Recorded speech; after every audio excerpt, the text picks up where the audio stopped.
Assalamualaikum warahmatullahi wabarakatuh. Kembali lagi di portal belajar online. Kali ini kita akan bahas mata pelajaran kalkulasi grafika pada tema mendata jenis ukuran dan kecepatan.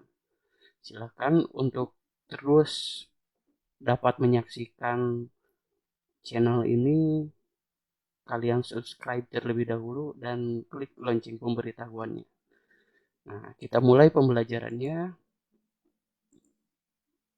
Yang akan kita bahas pada tema bahasan tersebut yaitu yang pertama, yang akan kita bahas tugas estimator. Nanti kalian akan tahu sebagai seorang estimator dalam dunia grafika itu kalian harus seperti apa tugasnya. Kemudian yang kedua, kita akan bahas juga syarat seorang estimator. Dan yang ketiga, yaitu hal yang perlu dipahami oleh estimator. Nah, tapi sebelum itu, silakan kalian siapkan terlebih dahulu alat belajar kalian sebelum pembelajaran ini kita lanjutkan. Nah, gimana? Udah ada alat tulis kalian? Nah, nanti untuk yang penting-penting dalam video pembelajaran ini silakan kalian untuk catat sebagai bahan belajar kalian untuk menghadapi nanti ujian. Nah, kita mulai pembelajarannya. Nah, yang pertama yang akan kita bahas adalah tugas seorang estimator. Nah, seorang estimator dalam dunia desain grafika yaitu bertugas untuk menganalisis pekerjaan, kemudian menganalisis kapasitas mesin atau peralatan produksi. Selanjutnya dia juga bertugas untuk menetapkan proses produksi, kemudian memilih mesin yang sesuai dalam spesifikasi kerjanya, kemudian menetapkan spesifikasi pekerjaan yang diterima. Selanjutnya, estimator juga itu bertugas untuk mencari informasi tentang perkembangan harga bahan baku dan pendukung. Nah, kemudian selanjutnya, estimator juga bertugas untuk menetapkan harga pokok dalam suatu produk grafika yang dihasilkannya. Kemudian yang terakhir, yaitu estimator juga bertugas memberikan alternatif harga kepada pimpinan.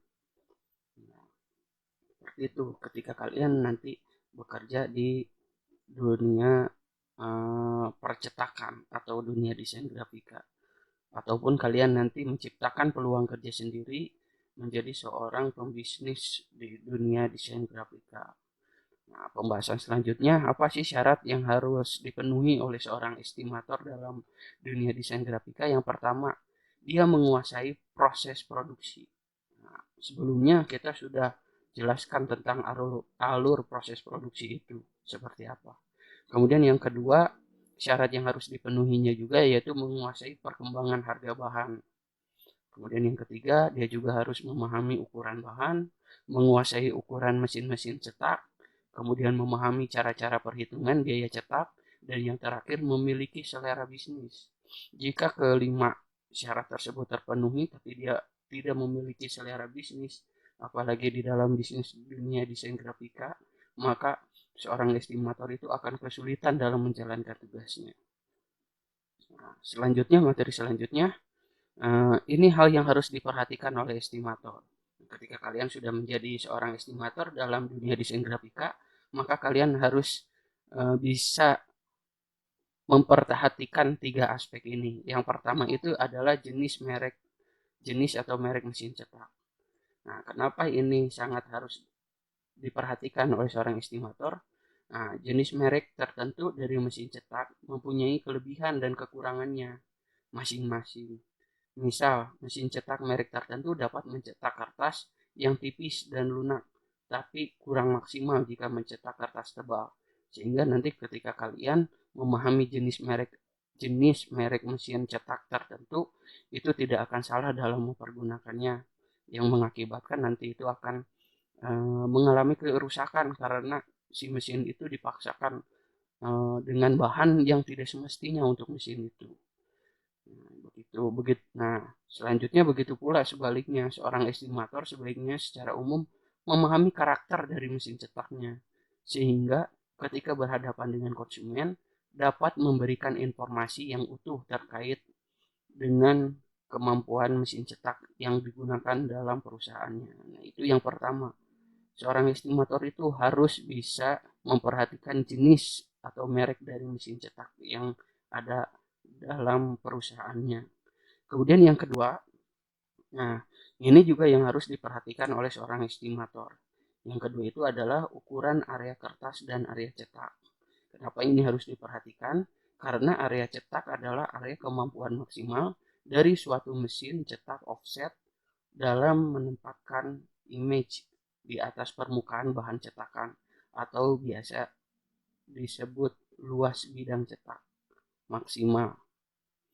Nah, luas bidang cetak maksimal area cetak ini berbeda-beda tergantung merek, tipe, atau model mesin serta kebutuhan pekerjaan cetak yang akan dikerjakan. Nah, ukuran area kertas dan area cetak sangat terkait dengan efisiensi penggunaan bahan kertas dan area cetak maksimal atau minimalnya. Dengan mengetahui maksimum dan minimum ukuran kertas yang bisa dicetak oleh mesin cetak, seorang estimator dapat menghitung berapa kebutuhan kertas yang dibutuhkan dalam satu produksi itu. Nah, ukuran kertasnya ukuran kertas dalam bentuk plano yang sudah kita jelaskan juga di video sebelumnya. Nah, selanjutnya yang terakhir itu yang harus diperhatikan oleh seorang estimator yaitu kecepatan mesin. Nah, kenapa kecepatan mesin ini juga harus diperhatikan? Karena kecepatan mesin cetak sangat berguna bagi seorang estimator dalam menentukan lamanya waktu pengerjaan barang. Sehingga kecepatan maksimal sebuah mesin cetak tidak dapat serta-merta digunakan sebagai dasar perhitungan. Karena harus diperhitungkan juga faktor-faktor lain yang mempengaruhi kebutuhan waktu dalam pengerjaan pencetakannya, yaitu faktornya antara lain yang pertama waktu ready-nya, kemudian yang kedua melakukan penyetelan registrasi cetakan, warna cetakan, dan lain-lain. Kemudian faktor yang ketiga melakukan pencucian mesin cetak setelah melakukan pencetakan, dan yang terakhir itu jam istirahat karyawan. Nah, itu juga mempengaruhi lama atau tidaknya sebuah produksi sebuah barang grafika. Selain dari kecepatan mesin tersebut juga. Nah, perhitungan waktu efektif mesin dapat dilakukan dengan melakukan pengamatan atau menetapkan target pencapaian yang rasional. Misal mesin cetak offset 1 selalu misal mesin cetak offset 1 warna dengan kecepatan maksimal 12.000 print per jam, estimator menetapkan kecepatan efektif mesin hanya 7.000 print per jam.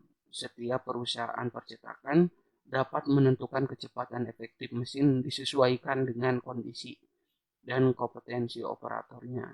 Jika dalam satu hari bekerja itu 8 jam kurang dan istirahat 1 jam, dan poin A, B, C misalnya 30 menit, maka target pencapaiannya itu 6.000 dikali 6,5 jam sama dengan 39.000 kali print dalam setiap hari. Berikut disampaikan tabel beberapa jenisnya. Di sini nanti Bapak akan sampaikan beberapa jenis mesin dengan kecepatan cetaknya, kemudian ada area kertas, area cetak, dan kecepatan mesinnya juga. Nah, ini itu ada beberapa area. Nah, tabel yang pertama ini area kertas maksimum dari area cetak maksimumnya. Nah, ini ada beberapa mesin yang suka dipakai dalam dunia desain grafika. Nah, itu kalian bisa pause dan tulis ulang tabel ini karena Bapak rasa ini sangat penting sebagai bahan belajar kalian nanti. Itu yang pertama, tabel yang pertama. Ada yang kolom pertama itu ada mesin. Nah, jenis mesinnya itu macam-macam, itu ada 10 yang Bapak masukkan sebagai contoh. Kemudian area kertas maksimumnya itu berapa nih yang bisa masuk ke dalam mesin tersebut. Kemudian area cetaknya juga itu ada berapa. Nah, selanjutnya di tabel yang kedua itu area kertas maksimum, area cetak maksimum, dan area kertas minimum. Nah, ini juga sama seperti yang tadi. Nah, kalian bisa lihat dan kalian tulis di buku catatan kalian masing-masing. Kemudian selanjutnya itu ada kapasitas produksi dari sebuah mesin. Nah, misalkan satu nih contoh ya, cetak offset 4 warna. Nah, mereknya itu Heidelberg Speedmaster CD102-4. Itu keluaran dari Jerman, tahun mesin 97, ini udah lama. Nah, kapasitas produksi per jamnya itu hanya 13.000. Jadi nanti kalian jika menjadi seorang estimator itu harus tahu ini nih, kapasitas produksi per jamnya. Jangan sampai nanti melebihi dari kapasitas produksi jam. Nah, kalau misalkan melebihi, nanti akan merusak juga terhadap mesin yang dipakai dalam produksi itu. Nah, itu akan mengurangi dari keuntungan kita, karena nanti kita ada biaya servisnya juga terhadap mesin itu. Nah, kemudian selanjutnya di tabel keempat, ini ada contoh kecepatan mesin. Efektifnya itu seperti apa? Misalkan, ini yang poin ke-8 ini. Misalkan, ini mesin cetaknya itu mereknya Gornhi 452. Kecepatan mesinnya itu lembar per jamnya itu 12.000 lembar per jam. Nah, kecepatan efektif lembar per jamnya itu hanya di 6.000 sampai 7.000. Sisanya itu tergantung dari faktor yang menentukan tadi yang sudah Bapak sebutkan sebelumnya. Kemudian, nah, itu pembelajaran kita kali ini. Terima kasih sudah menyimak video pembelajaran ini, dan untuk terus mengikuti pembelajaran online silakan kalian subscribe dan like, bunyikan juga lonceng pemberitahuannya agar kalian dapat uh, mengetahui pembelajaran video-video pembelajaran yang sudah Bapak upload ke channel pembelajaran online. Terima kasih, tetap jaga kesehatan kalian. Stay at home. Wassalamualaikum warahmatullahi wabarakatuh.